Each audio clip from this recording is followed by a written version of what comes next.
गिबियावनो बयखौबो आंनि चेनेलाव बरायनानै लाग्रोबाय।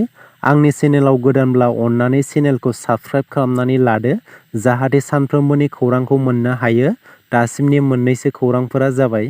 आसामाव थामथि खोलोबनि बिसायख'थिया दिनै एबा 7 मेआव। रायजोआव सेथि आरो नैथि खोलोबनि बिसायख'थिया मोनफ्रोमबो बियाबाव गोजोनैनो जोबनानै थांबाय आरो थामथि खोलोबनि बिसायख'थिया दिनै जागोन। गुबुन गुबुन बियाबफोर बायदिनो क'क्राझार लकसभा बियाबाबो बिसायख'थिखौ गोजोनै गोजोन खुंफुंलांनो थाखाय क'क्राझार पुलिस बिफाना गोख्रोङै खामानि मावदों। आसामाव दिनै थामथि खोलोबनि बिसायख'थिया धुबुरी, क'क्राझार, बरपेटा आरो गुवाहाटि लकसभा बियाबाव खुंफुंजागोन। बिसायख'थिनि समावनो मोनसे गिख्रंथाव हुमखि होनाय।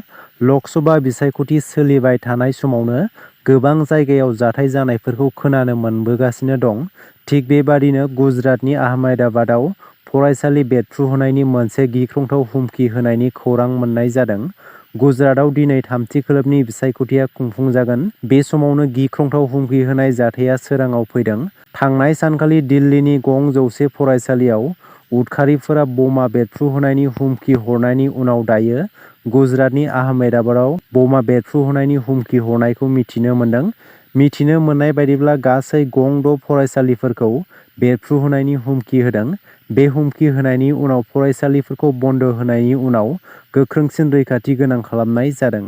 बि.पि.एफ. लाइमोन गांखंनि गाहाय नेहाथारि प्रहलाद ब्रह्मनि न'आव इउ.पि.पि.एल. दोलोनि दुथांफोरा अन्थाइ खुबैदों होननानै बुंनायनि सायाव मिरु इउ.पि.पि.एल. लाइमोन गांखंनि बुंथिगिरि रंगुल बर'आ रोखा खेंफोरथि होदों। बे जाथायखौ लानानै थोंजोङै जेबो फोरमान गैयाजासे इउ.पि.पि.एल. दोलो एबा एन.डि.ए. नि बिजाथि जयन्त बसुमतारीखौ टारगेट खालामनाय जादों। इउ.पि.पि.एल. दोलोआ सोरखौबा एटेक खालामनाय एबा एटेक खालामनांगौनि एजेन्डा गैया। इउ.पि.पि.एल. दोलोआ जेब्लायबो गोजोनखौ हास्थायनानै खामानि मावगासिनो दं। प्रहलाद ब्रह्मनि नखराव जानाय जाथायाव इउ.पि.पि.एल. दोलोआ जेबो लोब्बा गैया आरो दोलोखौ लानानै जेबो गाज्रि साननायबो गैया होननानै रंगुल बर'आ बुंदों। बि.पि.एफ. दोलोआ इलेक्सनाव जेनसिगोनखाय गावसोरनो गावसिनि न'आव एटेक खालामना लानानै बर' रायजो राजाफोरनिफ्राय सिम्पेथि बोना लानानै इलेक्सन देरहानो हागोनखौ सानदों नामा होननानै मिरु इउ.पि.पि.एल. लाइमोन गांखंनि बुंथिगिरि रंगुल बर'आ सोंथि खालामदों। हादराव लकसभा बिसायख'थिनि सोलिबाय थानाय समावनो बमा बेरफ्रुदों आरो बे जाथायाव सासे उन्दै गथ'नि जिउ खहा आरो 2 गथ'आ गोब्राब जोखोम जायो। बे जाथाया जादों वेस्ट बेंगल हुगली जिल्लानि पान्डुआ होननाय जायगायाव, जेराव बे जाथायाव 11 बोसोर बैसोनि सासे उन्दै गथ'नि जिउ खहा आरो 2 गोब्राब जोखोम जायो। पुलिस बिफाना मिथिहोनाय बायदिब्ला जिउ खहा जानाय उन्दै गथ'सानि मुङा राज बिस्वास आरो गोब्राब जोखोम जानाय गथ'फोरनि मुङा रुपाम बल्लभ आरो सौरभ चौधुरी। जायगानि मानसिफोरा फोरमायनाय बायदिब्ला पान्डुआनि तिन्ना नेताजी पाली कल'निनि मोनसे फुख्रि सेराव माखासे गथ'फोरा गेलेगासिनो दंमोन।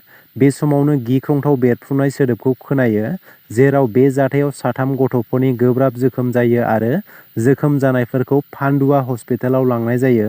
बेनि उनाव 3नि गेजेराव सासे गथ'नि जिउ खहा जायो। 2आ गोब्राब थासारियाव दं, जायनि जाहोनाव बिसोर 2खौ सिनसुरा इमामबारा हस्पिटालाव थिसननाय जायो होननानै पुलिसआ फोरमायदों। बे जाथायखौ सोर आरो मानि थाखाय खालामदों बेखौ नायबिजिरनाया सोलिगासिनो। दिनै थामथि खोलोबनि बिसायख'थि आरो बे समाव माखासे सरखारि फरायसालि आरो सरखारि मावख'फोरा बन्द थागोन। थामथि खोलोबनि बिसायख'थिया क'क्राझार, गुवाहाटि, बरपेटा आरो धुबुरी बियाबाव जागोन। बैफोर बियाबाव सरखारि फरायसालि आरो सरखारि मावख'फोरा बन्द थागोन। नलबारि, कामरुप आरो कामरुप मेट्र'आवबो सरखारि फरायसालिफोरजों लोगोसे सरखारि मावख'फोराबो बन्द थागोन। आरोबाव गवालपारा, बङाइगाव, चिरां जिल्लायावबो बन्द थागोन। गोजोनथाव खौरां, लिमिकुइन बसुमतारीया गावनि नाजाथाबनायनि गेजेरजों जाफुंसारदों।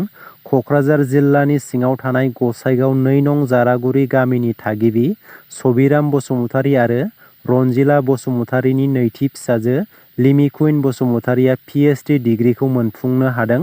लिमिकुइन बसुमतारीया एन्थ्रप'लजि बिफानाव गावनि पि.एइच.डि. डिग्रीखौ मेघालयनि शिलंआव थानाय नर्थ इस्टार्न हिल इउनिभार्सिटियाव खालामदोंमोन। थांनाय 30 एप्रिलाव नेहुनिफ्राय गावनि पि.एइच.डि. डिग्रीखौ मोनफुंनो हादों लिमिकुइन बसुमतारीया। बिथाङा physical growth and nutritional status in relation to dietary habits and socio-economic factor among Bodo children of Kokrajhar district Assam आयदानि सायाव संबिजिरनानै PhD डिग्रीखौ मोनफुंनो हादों। रां सुद हरग्रा सासे सुबुंनिफ्राय गोबां रां हमनो हादों। लक सभा बिसायख'थिनि सोलिबाय थानाय समावनो तपन नाथ मुंनि सासे रां सुद हरग्रा सुबुंनिफ्राय 51,29,900 रां जब्द खालामनो हादों। रांजों लोगोसे गोबां एटिएम कार्ड, बेंक पासबुक आरो माखासे दलिलफोरखौ जब्द खालामनो हादों। हाइलाकान्दि लाला पुलिस बिफाना सर्बानन्दपुर ओनसोलनिफ्राय हमनो हादों तपन नाथखौ।